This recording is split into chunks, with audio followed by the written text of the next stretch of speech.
Olá pessoal, vamos para mais uma aula de Química. Eu sou o professor Adriel, sou professor de Química aqui do IFMT, Campus Ponte de Lacerda, Fronteira Oeste, e continuaremos aí o nosso estudo aí na ciência da Química.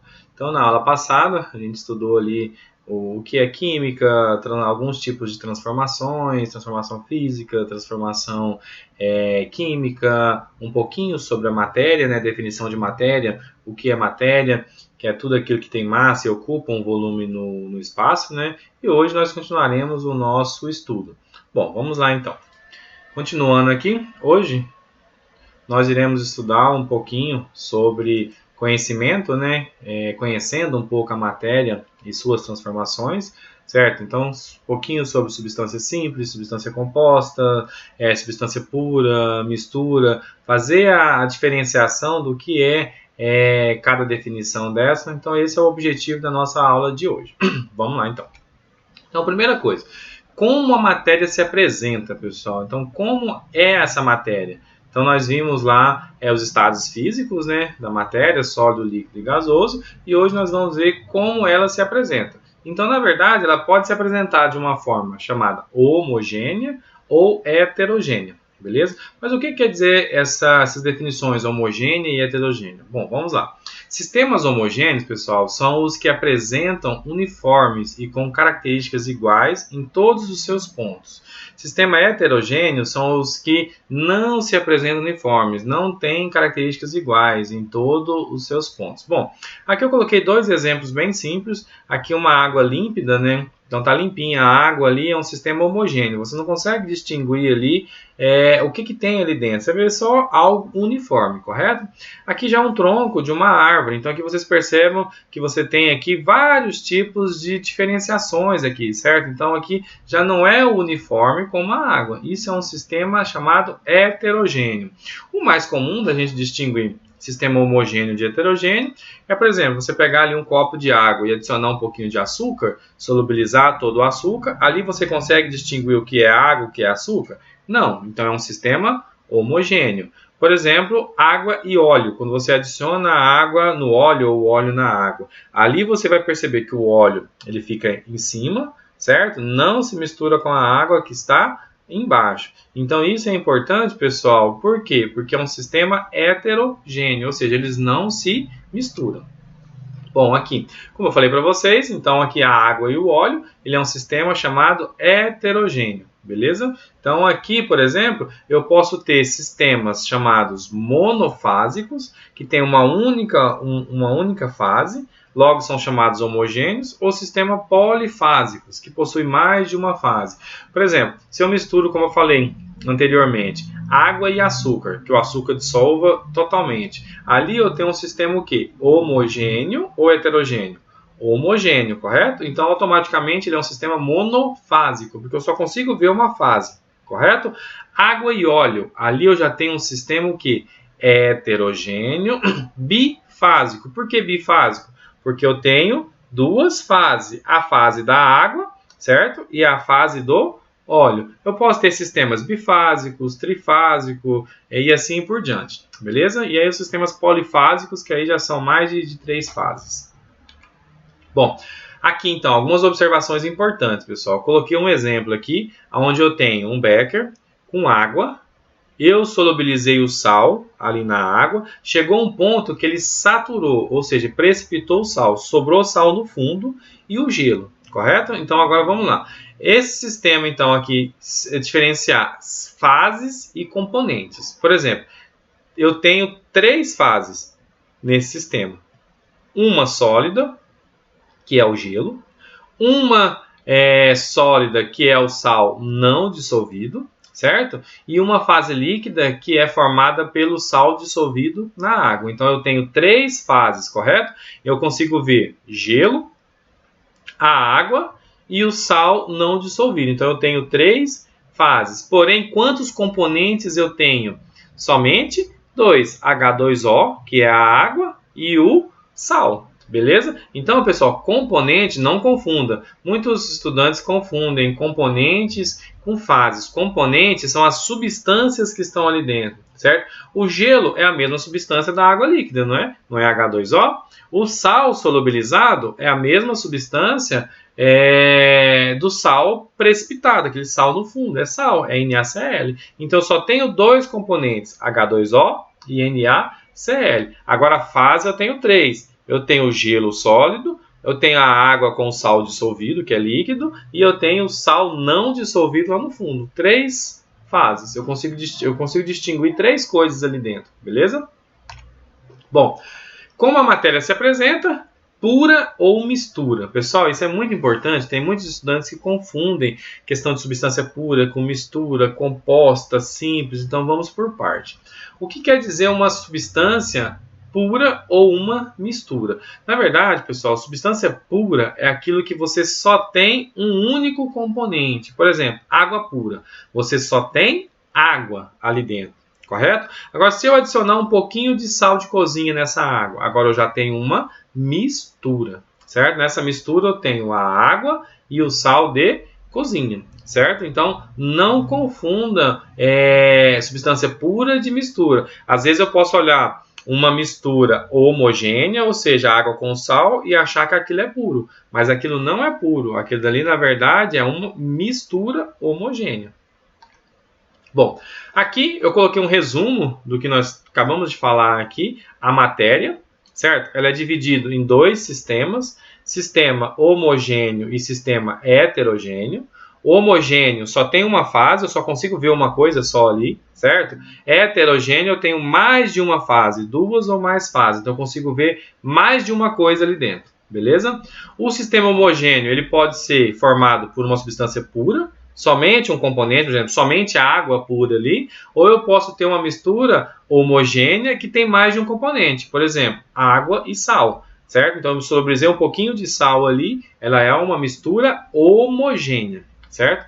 Heterogêneo, eu posso ter uma substância pura, ou seja, um componente em forma sólida, líquida e gasosa. Por exemplo, voltando lá na água do tereré, né, que a gente faz. Então, adicionei gelo na água. Ali é uma substância pura, porque eu só tenho água, correto? Só que é um sistema heterogêneo, eu tenho duas fases. Enquanto o gelo continuar sólido, ali a água continuar sólida, certo? Misturado com a água líquida, é um sistema bifásico, mas é uma substância pura. E eu posso ter uma mistura heterogênea também, água e óleo. Então é um sistema heterogêneo, eu tenho duas fases e é uma mistura. Então, pessoal, esse gráfico ele é muito importante porque ele resume toda essa constituição da matéria em relação a sistema homogêneo ou heterogêneo. Prestem bastante atenção sempre nesse organograma aqui, que vai poder ajudar vocês a entender melhor sobre essa questão do sistema homogêneo e sistemas heterogêneos. Transformação da água, por exemplo. Isso aqui é algo que a gente já estudou muito lá em ciências, né? Isso aqui é um termo muito utilizado, mas que é de grande importância, pessoal. Por exemplo, transformação da água. Nós vimos que ela pode estar, né, no estado sólido, líquido ou gasoso, beleza? Quando eu tenho ela no estado sólido e vai para o líquido, é chamado de fusão. Líquido para o gasoso, vaporização ou evaporação, certo? Ou também ebulição. Quando é o contrário, gasoso para o líquido é chamado de liquefação ou condensação. Líquido para o sólido, solidificação. Quando é do sólido direto para o gasoso ou gasoso direto para o sólido, é chamado de sublimação. Um exemplo clássico de sublimação, de uma substância que faz sublimação, é a naftalina. É aquela bolinha branquinha que provavelmente vocês já devem ter visto no guarda-roupa de vocês, na casa dos avós de vocês ali. Normalmente coloca para espantar insetos, né? Para não estragar as roupas, certo? Então, assim, eu tenho condensação, que é o que? Do gasoso para o líquido. Um exemplo disso, pessoal, quando você está cozinhando um arroz ali, por exemplo, está evaporando a água, não está? Quando você tira a tampa do arroz ali, você vê o quê? Que está cheio de gotículas de água na tampa. Aquilo condensou. Por que que condensa? Você tem um vapor quente entrando em contato com a tampa que está resfriada, certo? Então a tampa está numa temperatura menor do que o vapor. Quando ele chega nesse ponto, ele se liquefaz, ele condensa, certo? Então essas transformações físicas aqui são importantes. E olha só, pessoal, o que eu falei. Transformação física da água. Então, isso daqui não ocorre alteração da matéria. Em qualquer um desses pontos, continua sendo H2O, só que em estados físicos diferentes, ou sólido, ou líquido, ou gasoso.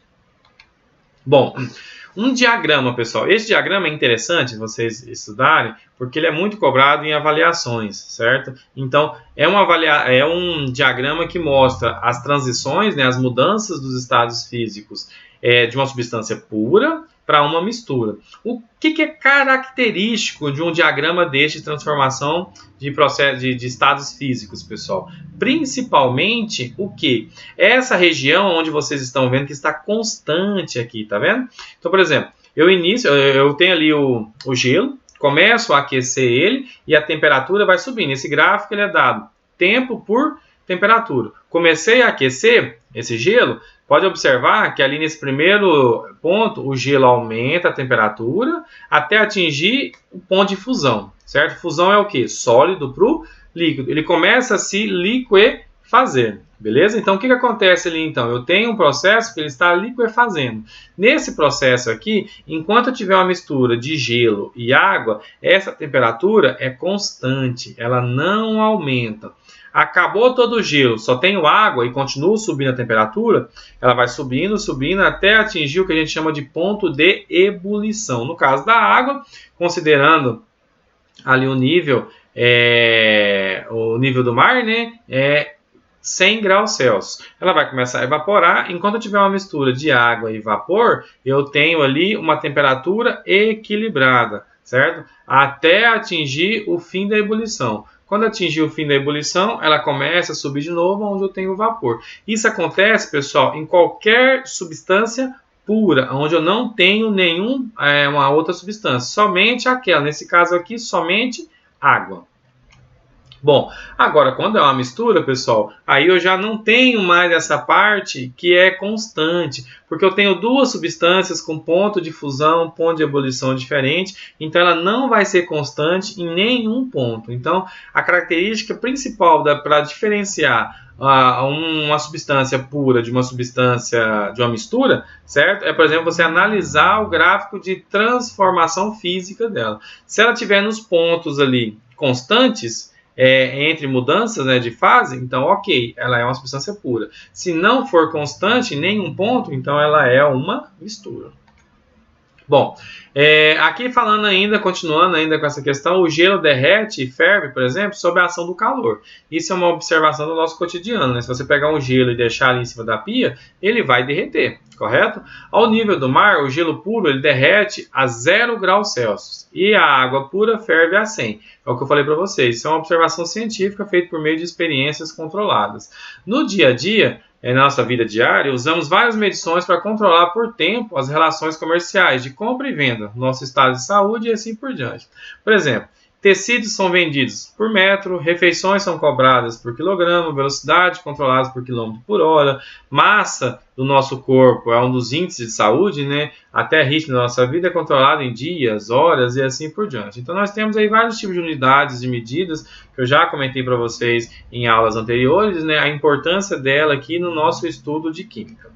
Bom, então alguns tipos de medições aqui, por exemplo, aqui mostra um velocímetro, né? Medindo de um carro, de uma moto, que seja, medindo a velocidade média, aqui velocidade por hora, velocidade instantânea, velocidade média, certo? E aqui uma balança que mede a massa ali dos alimentos, do que a gente estiver utilizando.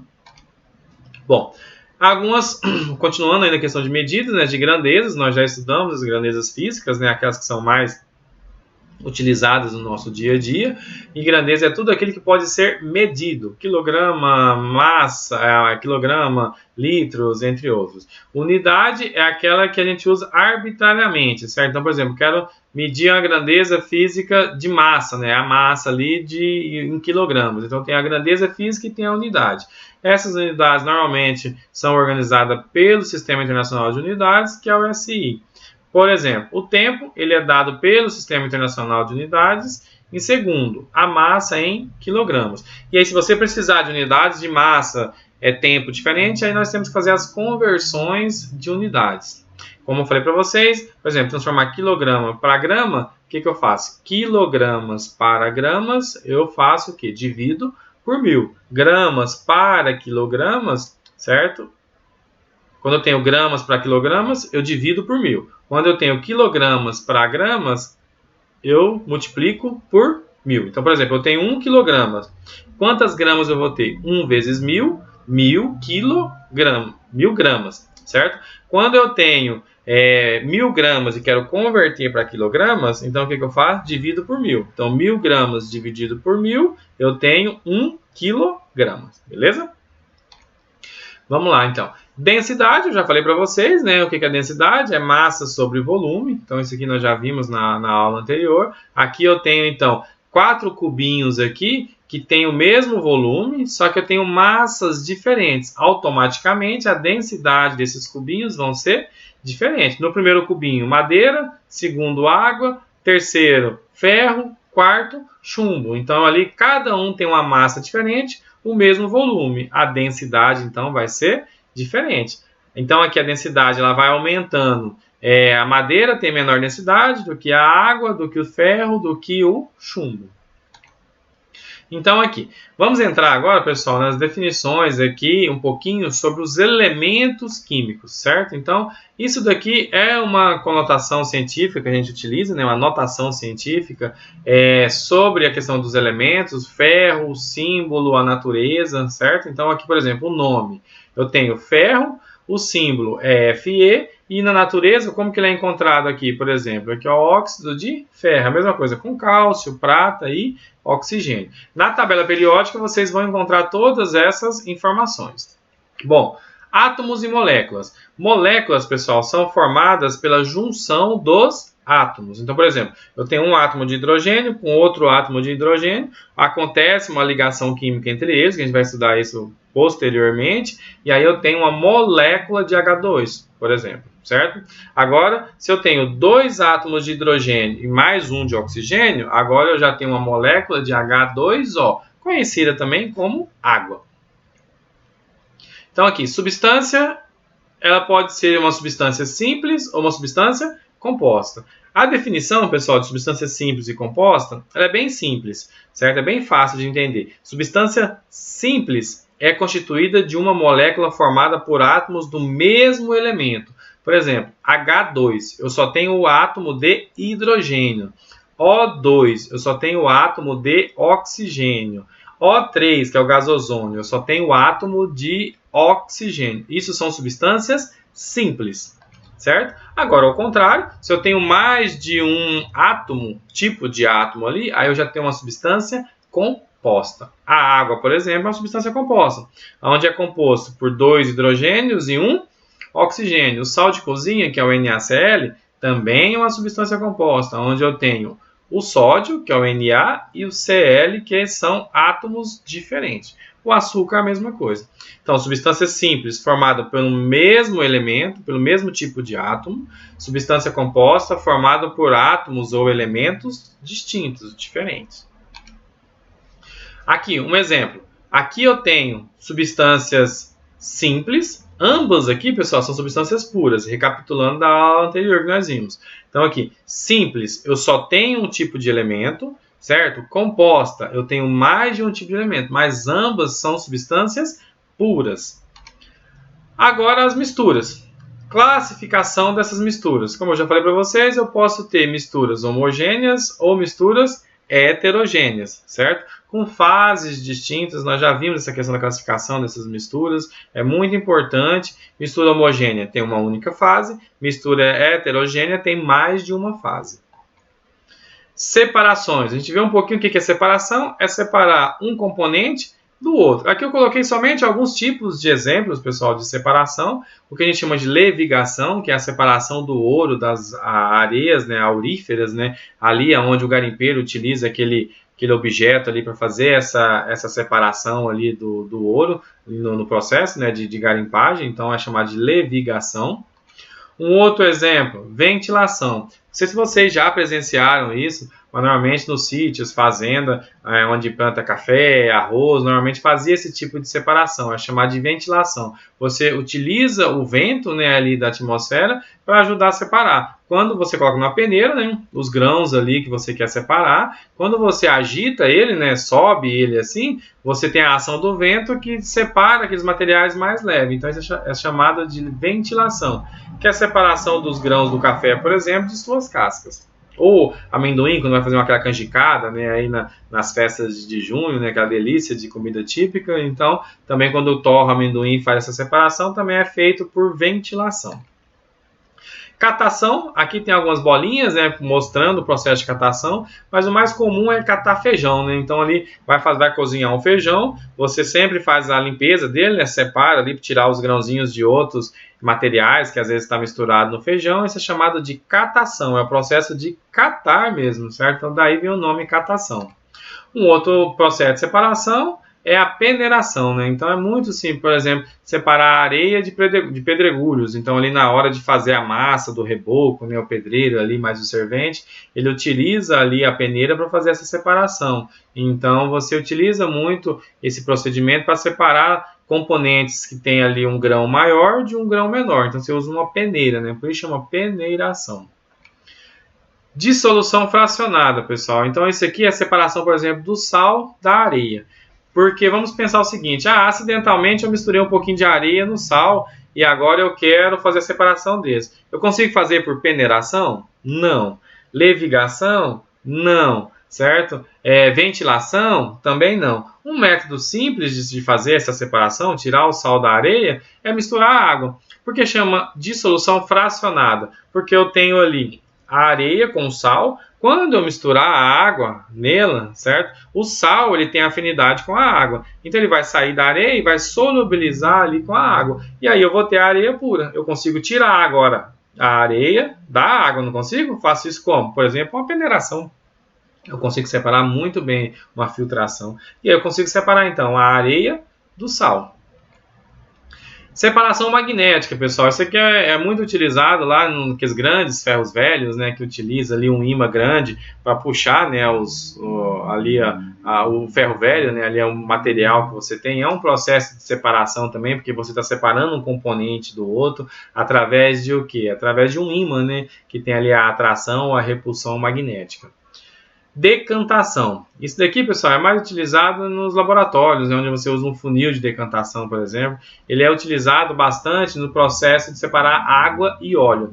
Porque água e óleo eu consigo separar por peneiração? Não.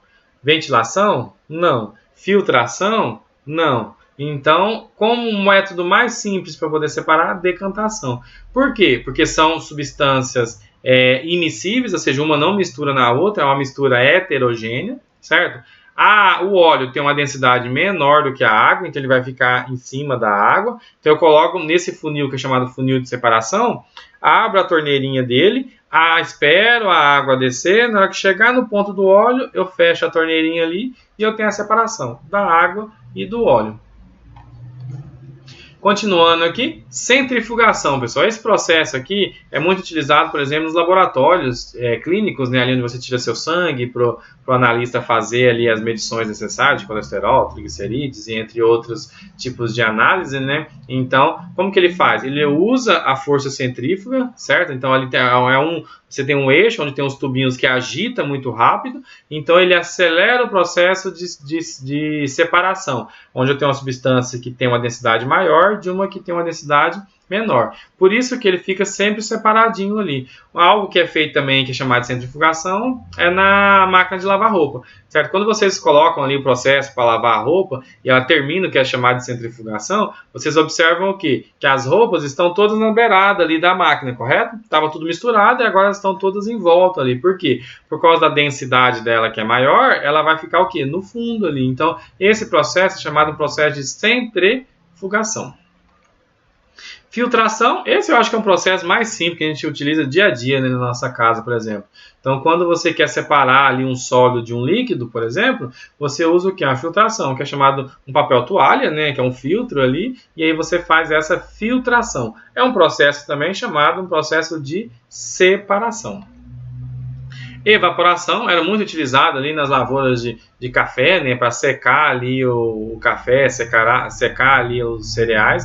Então você tem ali, deixa uma mistura em repouso e ela vai evaporando. Por exemplo, vamos pegar uma mistura de água e sal.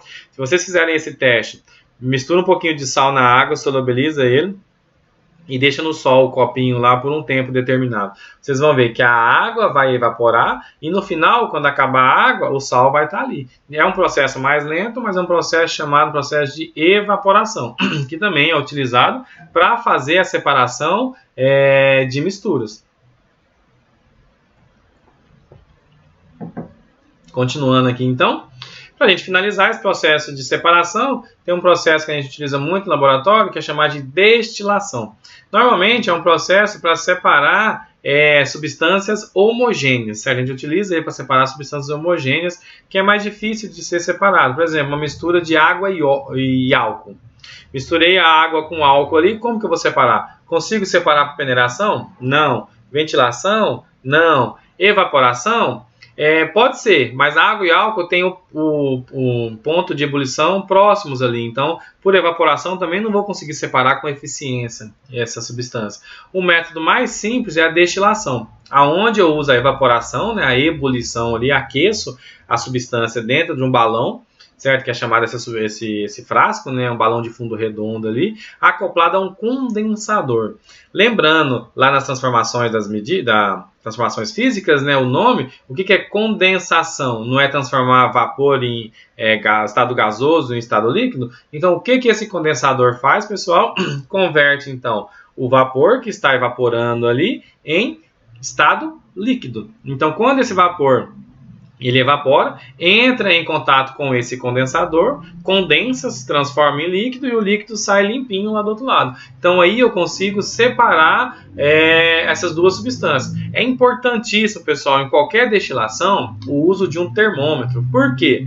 Porque eu tenho que analisar a temperatura que está para que não atinja o ponto de ebulição da substância que eu não quero que evapore. Por exemplo, eu coloco ali a água e o etanol. A água, por exemplo, tem um ponto de ebulição 100 graus Celsius. O álcool já é menor, certo? Então eu tenho que manter a temperatura abaixo de 100 para a água não evaporar, porque senão eu perco todo o meu procedimento experimental aqui. Então eu controlo para não chegar a 100 graus para evaporar somente o álcool. Beleza, pessoal? Então aqui, mais uma vez, eu agradeço aí a participação de vocês. Certo? Então, mais uma vez aí, eu sou o professor Adriel, finalizamos aí a nossa segunda aula, certo? Então, assista, reveja aí as explicações, as dúvidas que tiverem também, que sejam sanadas aí durante as nossas aulas. Mais uma vez, agradeço aí a participação de todos aqui na nossa aula e fiquem todos com Deus, se cuidem aí. Um grande abraço, pessoal!